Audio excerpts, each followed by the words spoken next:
صدای سعید اسکندری. تا قاس عشقم آمیدی، تو که ازم دل بریدی، نموندی پای عشق من، آتیش زدی غرور من. یه روز میفهمی کی بودم، رفیق تنهایی بودم، منو فروختی به کسی، واسط نشد هم نفسی.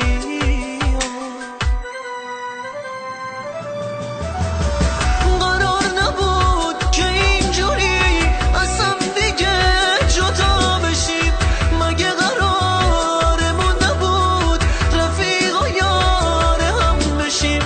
قرار نبود جدا بشیم، قرار نبود دل بکنیم، ما که میخواستیم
نموندی پای عشق من، آتیش زدی غرور من.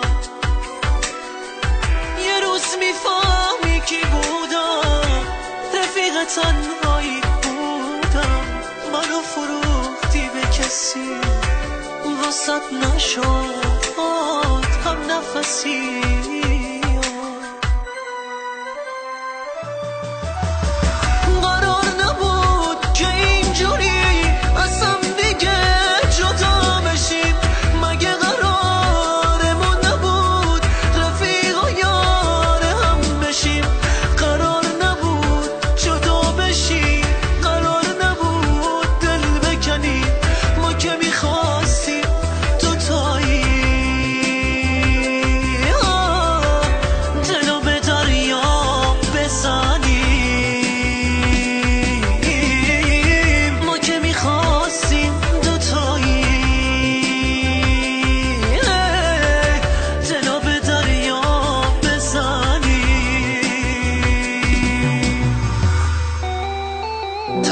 عشقمو میدی، تو که ازم دل بریدی، نموندی پای عشق من، آتیش زدی غرور من.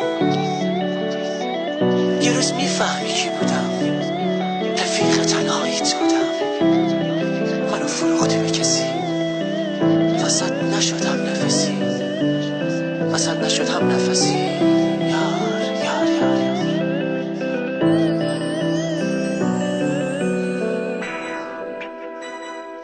Vocalist and arranger by Saeed Eskandari.